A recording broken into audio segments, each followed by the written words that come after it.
The zero exponent property is maybe my favorite property in math, certainly one of my favorites. It says that anything raised to the power of zero is one, no matter what it is.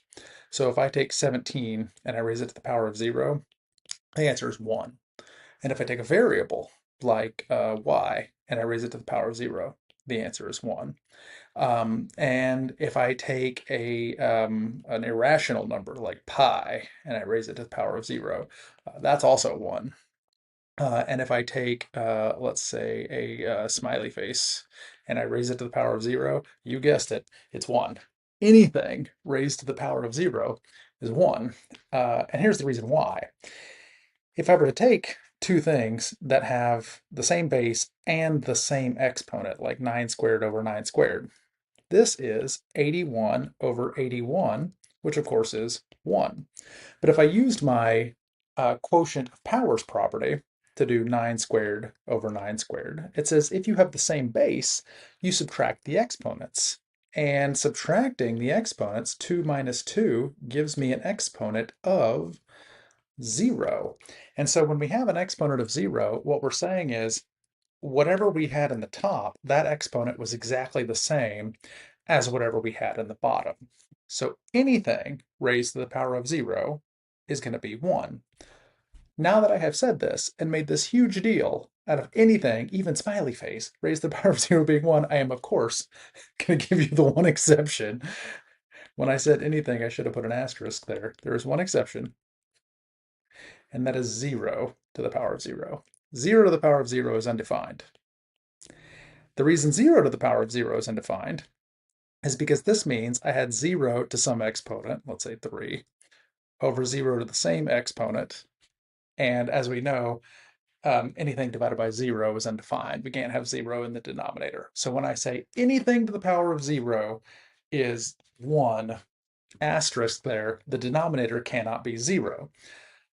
Okay, so how is that relevant? Well, it's because whenever you get a problem that has an exponent of 0, and I'm going to give you a really ridiculous one just because I think these are hilarious. 8 m to the 5th, n to the 10th, raised to the power of 0. Okay, so you look at this and you think to yourself, okay, I've got this big set of garbage parentheses. How am I going to figure this out? I don't have to. It's all raised to 0.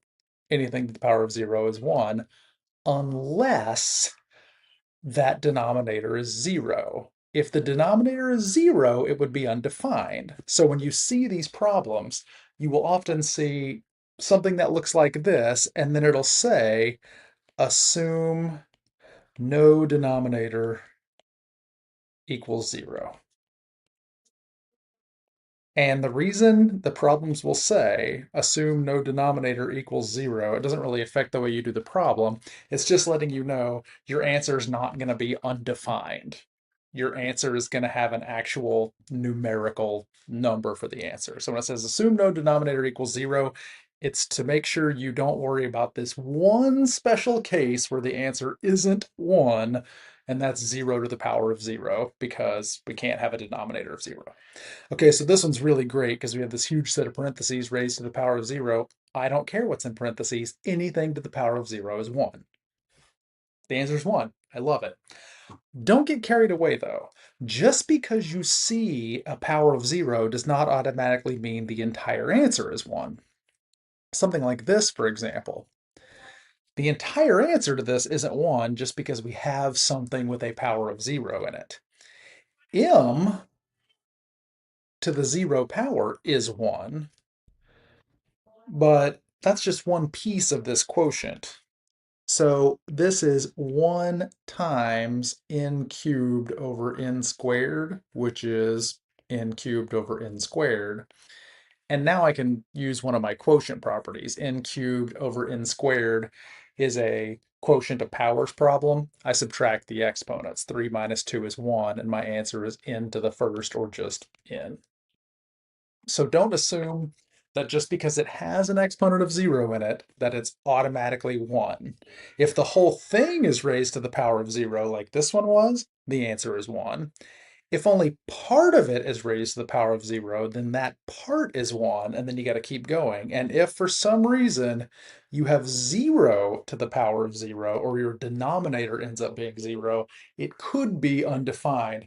Although this is pretty rare because it's just this one case where you have to worry about it being undefined if you have a denominator of zero. Otherwise, the answer is going to be one, or part of your answer is going to be one, and then you just solve the rest using normal exponent rules. And that is the zero exponent property, which I think is hilarious because you can have these giant, enormous, horrible problems, but then to the very end, it's raised to the power of zero. And so the answer is just